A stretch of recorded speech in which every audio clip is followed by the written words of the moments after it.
Subramanian, the former chief economic advisor of the Modi government, discussed, among other things, the economic achievements and failures of the Congress government under Manmohan Singh in a recent article in the Business Standard. According to him, it's well known that the Manmohan government had stellar economic achievements to its credit during its first term. But Singh's second term proved to be its Achilles heel, economically at least. It undid all the good work done in his first term. Subramanian minces no words in placing the blame on Pranab Mukherjee's tenure as finance minister for most of the second term of the UPA government. He writes, "It's undeniable that the Mukherjee reign was an unmitigated economic disaster. That's not all. Subramanian calls Pranab Mukherjee reign as finance minister from 2009 to 2013 arguably among the worst in India's history." Why does Subramanian say so? He explains, India witnessed retroactive taxation, irresponsible macroeconomic and fiscal policy, and uncontrolled free-for-all corruption with quote-unquote phone banking entering the rich lexicon of bad governance. What was the result? Subramanian writes, growth plummeted, inflation soared, the banking system was undermined, and the near crisis of 2013 followed. Subramanian's conclusion was this: the inability to rein in Pranab Mukherjee proved fatal for the UPA government and damaging for Manmohan Singh's reputation for economic governance.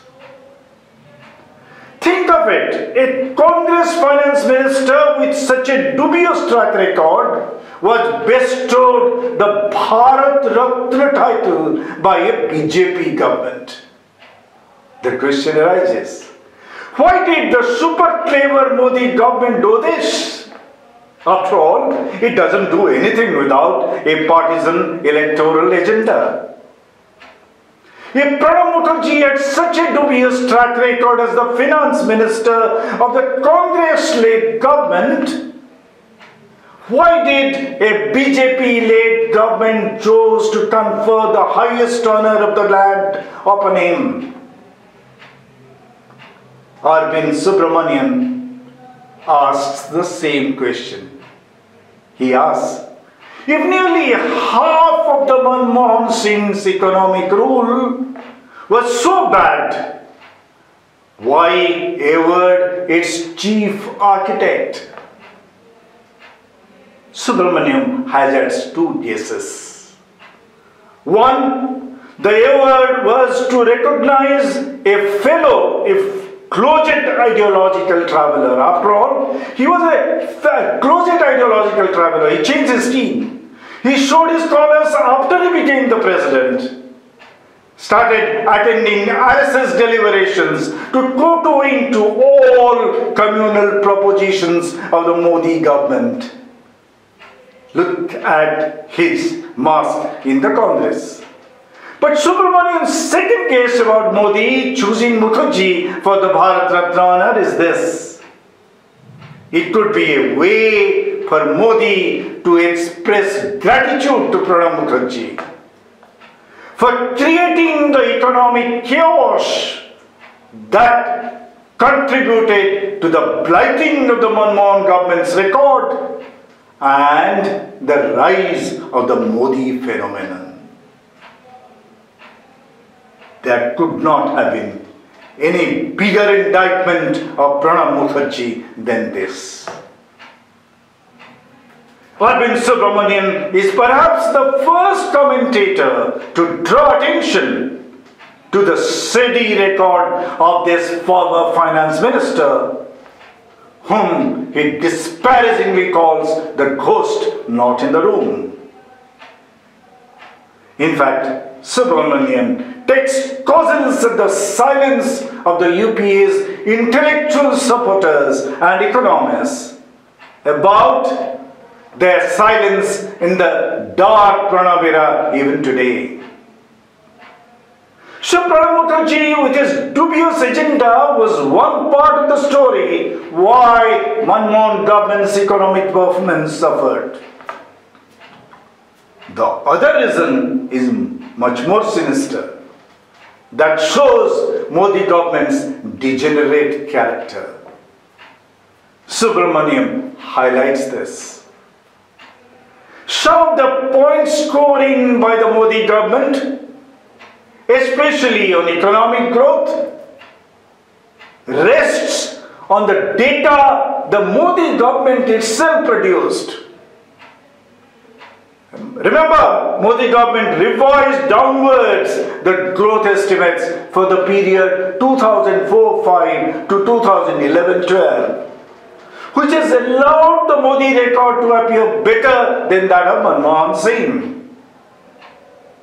Subramanian cites the findings of an expert group appointed by the National Statistical Commission, an expert group headed by the respected economist Sudipto Mandal.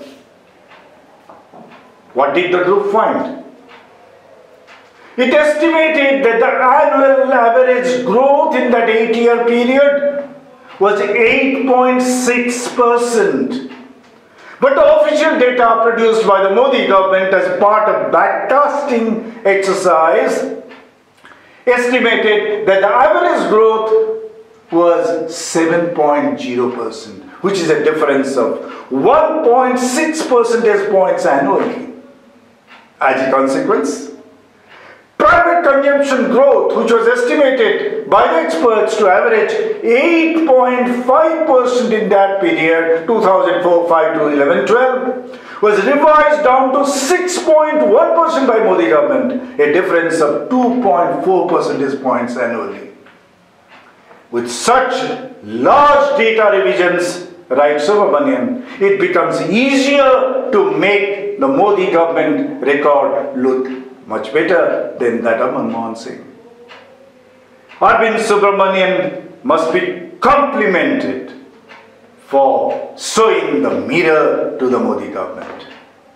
A government that honored a Congress finance minister who ruined the country's economy, a finance minister who the Congress wants to forget about, but who is a role model for Modi administration. Subramanian also reminds us about the sinister means adopted by Modi government to run down the achievements of his predecessor. Subramanian has to be congratulated because he has shown us that there are many things that the Modi government needs to be ashamed about.